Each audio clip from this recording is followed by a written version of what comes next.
Hi, I'm Debbie Atuk. I'm a Bering Straits Native Corporation shareholder and a portfolio specialist for Skyview Investment Advisors. Please watch through to the end for an important disclaimer. Welcome to this series of interviews I'm doing on the opportunities and challenges for economic development in Alaska, particularly for the Alaska Native corporations. In Alaska, we're fortunate to have had oil largesse for many years, and as a result, the state has been able to run without personal income or statewide sales tax. But oil revenues are declining, and the Alaska state budget has been in some crisis for some number of years, and the governor is supporting cutting state funding while others support tax increases. My guest today is Neal Foster, who was appointed to the Alaska State House after the passing of his father, Richard Foster. He is the co-chair of the House Finance Committee, where he has worked to create a balanced budget. Thank you for being here, Neal. Thank you for having me. I'm so glad to be able to talk to you. I have some questions that I prepared, as you know, but I have to just interject a little bit of the personal that we both have. We both grew up in Nome, and our paths crossed when we were very small, and now here they are. Here we're passing. Our paths are crossing again. And I do want to get to how those early days influenced both of us in a minute. But just to get started, I really do want to hear from you about your work and what you do as a member of the state legislature and how the Alaska Native corporations contribute to the state budget. I hear that they are important. How important are they? Yeah, that's a great question. Thank you. And just a little bit about what I do in the state legislature. I served, it's been 10 years now that I've been in, and I served about 2 years ago, I did 2 years as the co-chair of the capital budget, which is in charge of infrastructure and, highway building and so forth. And currently I'm the operating budget co-chair on the House side. And then, of course, you've got the Senate side as well.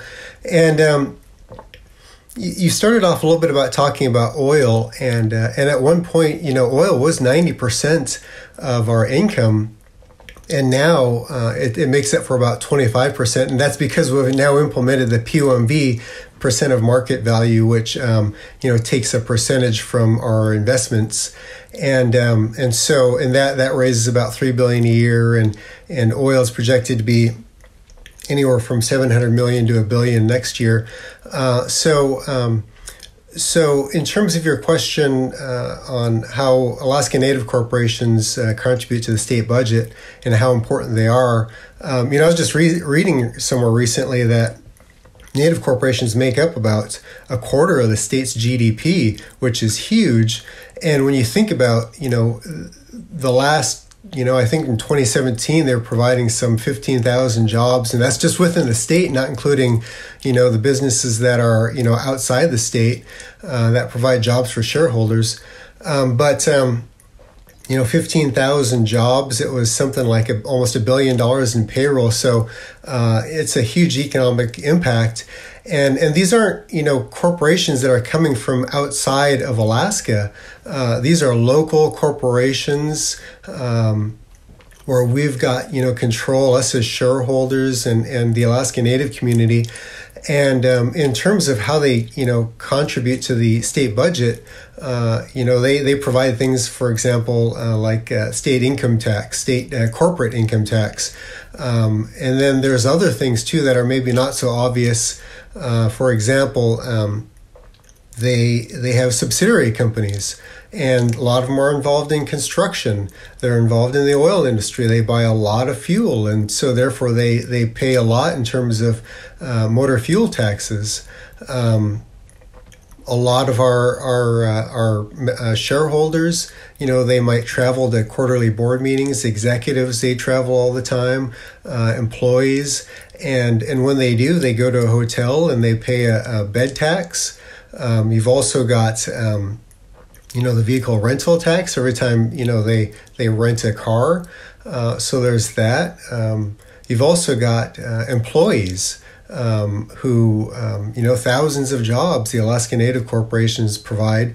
And every one of those paychecks pay some portion into the unemployment fund in the state, and they also pay into a state training for vocational education fund in the state. So there's that. There are other things too, like Red Dog, for example. You've got the DeLong Road, and because that was a partnership with Ada, and of course Nana's heavily involved in that. They pay. They make a payment to Ada, which comes back to the state in the form of dividend. And those are very healthy dividends that the state receives. It's been a long time, I believe, since that road's been paid off. That's amazing. I'm so glad that you were able to speak to all of these other elements that contribute to the coffers, so to speak, because embarrassingly, I only was able to think of corporate taxes, but of course the other revenue streams that you're talking about all add up. I mean, and like you say, a quarter of the state's GDP. So they're becoming much more influential. I love that, and I didn't mean to cut you off.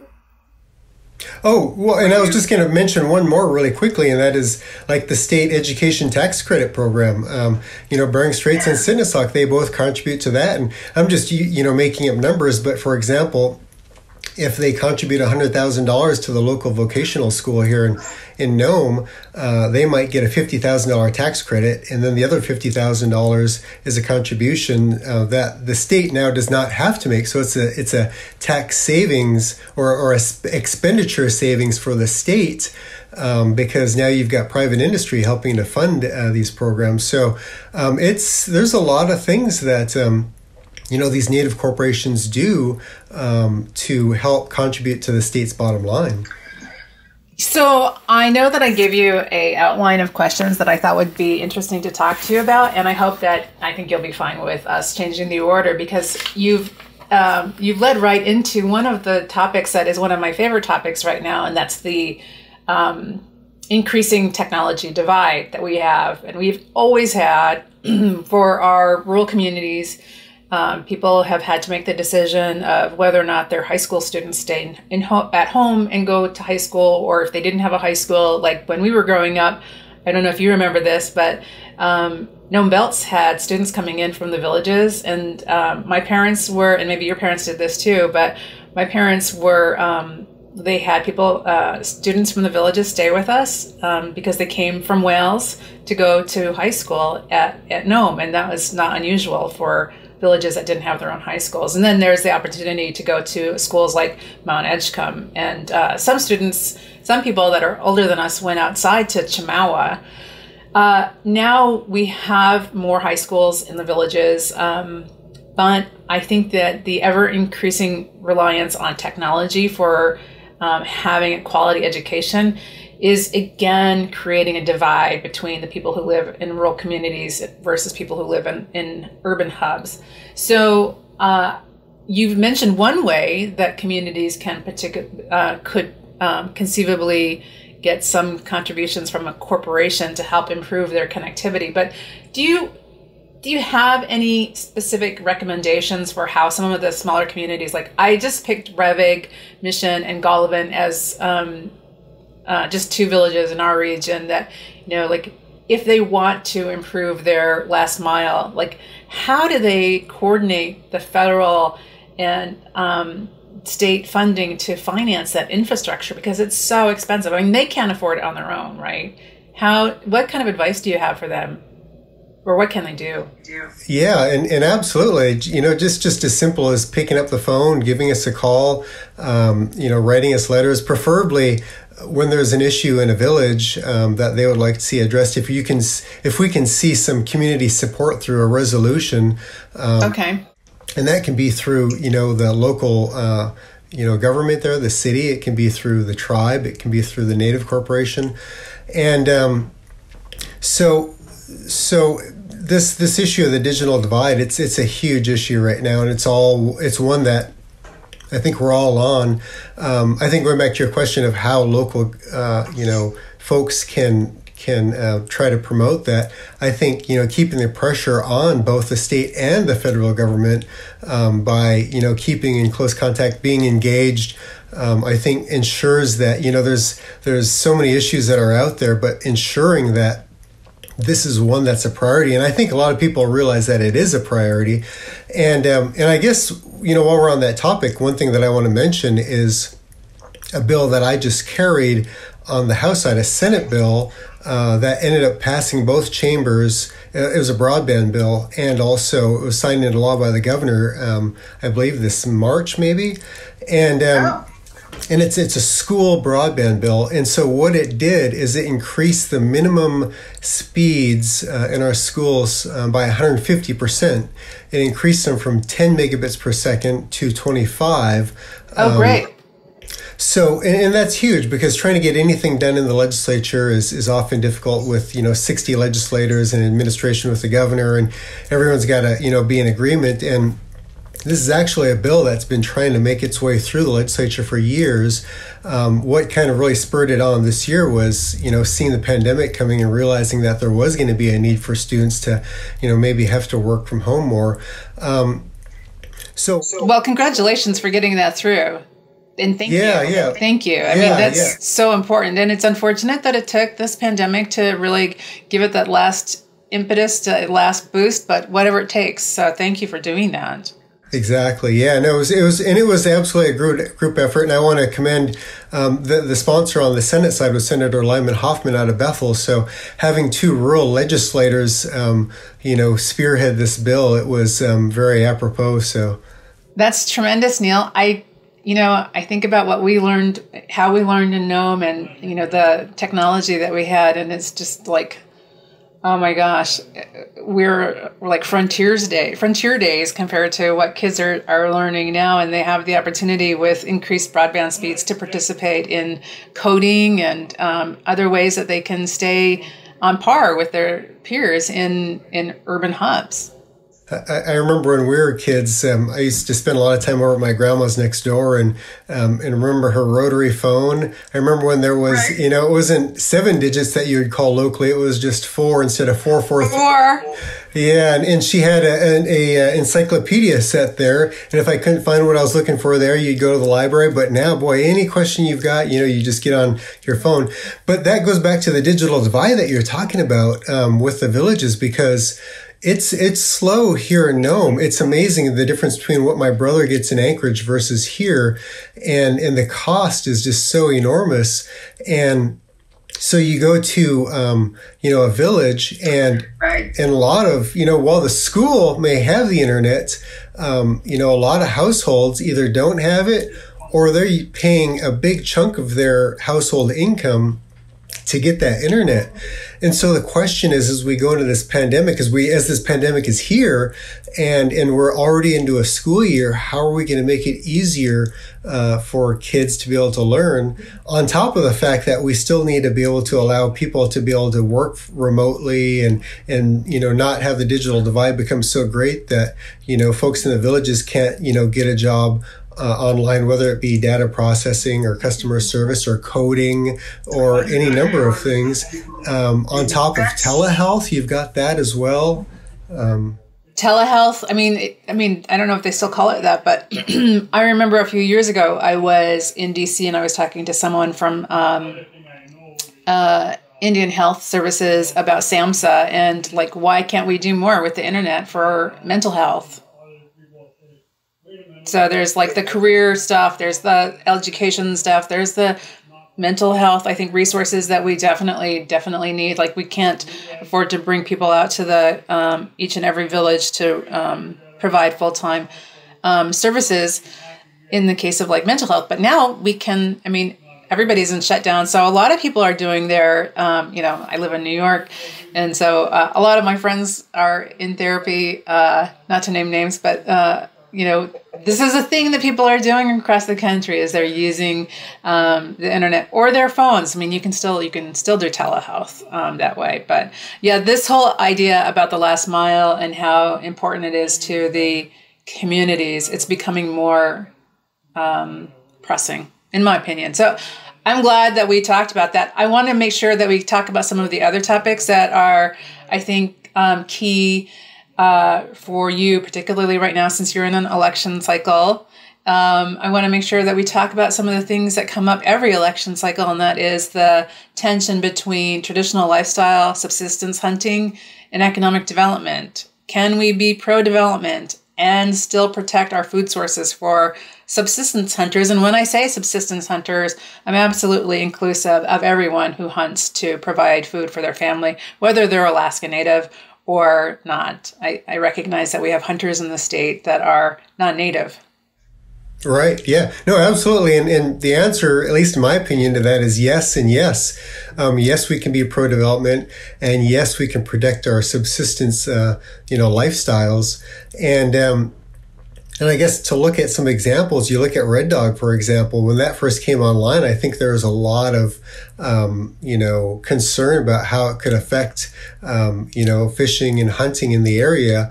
And but I think today, the Nano region would hold that up as a great example of how it's providing a lot of jobs, and it's really helped to improve the quality of life, in the region. And at the same time, people are still able to get out there and go caribou hunting and berry picking and fishing. You look at the North Slope with ASRC and Arctic Slope Regional and Native Corporation. They have a very proud, in close working relationship with the oil industry. But at the same time, what do you think of when you think of subsistence on the North Slope? They've got a very strong and thriving, whaling tradition up there. And so I think the issue to make these successful, and not everyone is going to be successful, and there are some projects out there that don't always fit, right. But you have to get local buy-in, and right. you have to have your meetings with the local communities, and you have to let them understand, be upfront with them about what the potential impacts are. You've got to hold your community meetings. You've got to and even if you think that you're on state land and you're not on Native Corporation land, there's still going to be the issue of, the state's got to issue its permits, and they want to know that you've had community meetings and you've had hearings, and that there's not, absolute pushback against what you're trying to do. And they want to know what the concerns are. And also, you've got, if you're not on state land, maybe you've got to get across Native Corporation land, or maybe Native Corporation land is right next to yours and you could adversely affect their land. So you've got to have, companies that come into a region, reaching out to local community members to ensure that, there's some good, understanding and good, acceptance of what they want to do. So while you've been speaking, because in our region, we have two potential projects that are potentially controversial. One that it's more immediate, and that's the IPOP, which is near Nome. And then one that's a little bit more speculative and is, I think, further out in terms of timeline, is the Graphite 1 project, which is on state land. The leases are state leases, and they are adjacent to Village Native Corporation's lands. So, and I think that project, they are making a good effort to reach out to people in the region whose lands would potentially be impacted. IPOP I can't speak to. I just know that it's a hot topic right now. I would agree with you on both of those assertions. Speaking of the graphite, I have to say that they were really good about coming in and speaking with me personally. And the first thing I told them is I said, you've got to get out to Nome. You've got to visit with Coeric. You've got to get to Teller. You've got to get to Brevig. You've got to hold your community meetings. You have to, work with them. They're going to have concerns over, the possible, subsistence effects, in the in the basin there, and make sure that they understand. And then there's going to be the issue of they're not sure whether, if they get going, whether they're going to send the ore out by, through a boat, directly from where they're at, very close to where they're at. Or do they try to get a road that goes from there to the Nome Teller Road, in which case, that also presents issues that, the local folks are really going to want to, have some say in. And I think that they've been pretty Absolutely. good about it. I know they've had many meetings, not just, in Nome, but I know out in Teller and with myself. Well, they have a friend of mine. I think she's still working with them as a consultant. And I think she is very, very conscientious about outreach to the tribal and the Native corporations, the tribal communities and the Native corporations. Joy Huntington was with them at the RDC in November of 2019. And, I know her from when she was an undergraduate at Dartmouth, and I know she's done a lot of work in Juneau, and she's on commission in Fairbanks. And so she's highly connected to Alaska Natives across the state, and I think is a very good mediator and has probably done an excellent job with reaching out to community members. I think because of her Alaska Native background, she's been a real asset to them in terms of helping them to understand, how things are done in our small communities and how people communicate. And she's just got a great network. She knows so many people that she can reach out to folks in these different organizations and have, some level of trust. So yeah, she's been doing a great job. So I had a question on my original list of questions, and that was about how we both grew up in Nome, but we left Alaska to go out to college, and how we both have come back now to work with our corporations. And I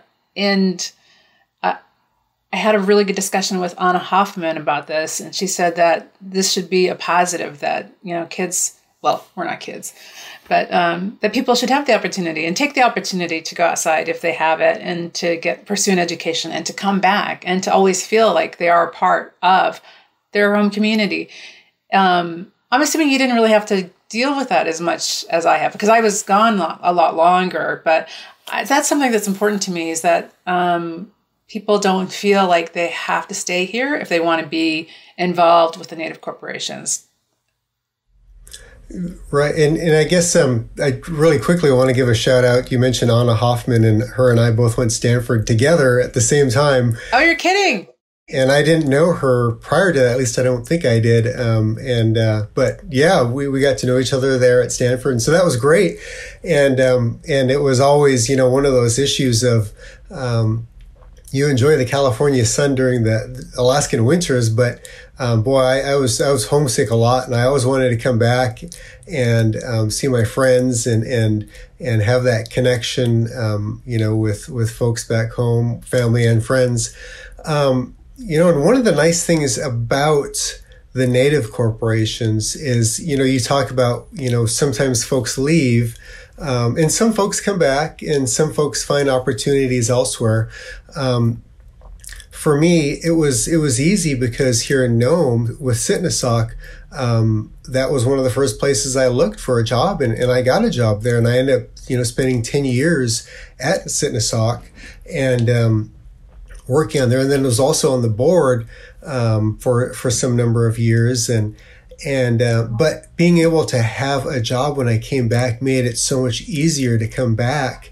And I think that's, it's kind of hard sometimes. I know, we've got a number of businesses here, but if you get down to the village level, there are not a lot of businesses and maybe not as many opportunities in some of the smaller villages. And so if there's some way that we can, increase that through, going back to when we talked about broadband and digital technology, if you can provide more jobs in a village, you give more of your college educated or vocationally trained, youth to come back, and they've got those jobs.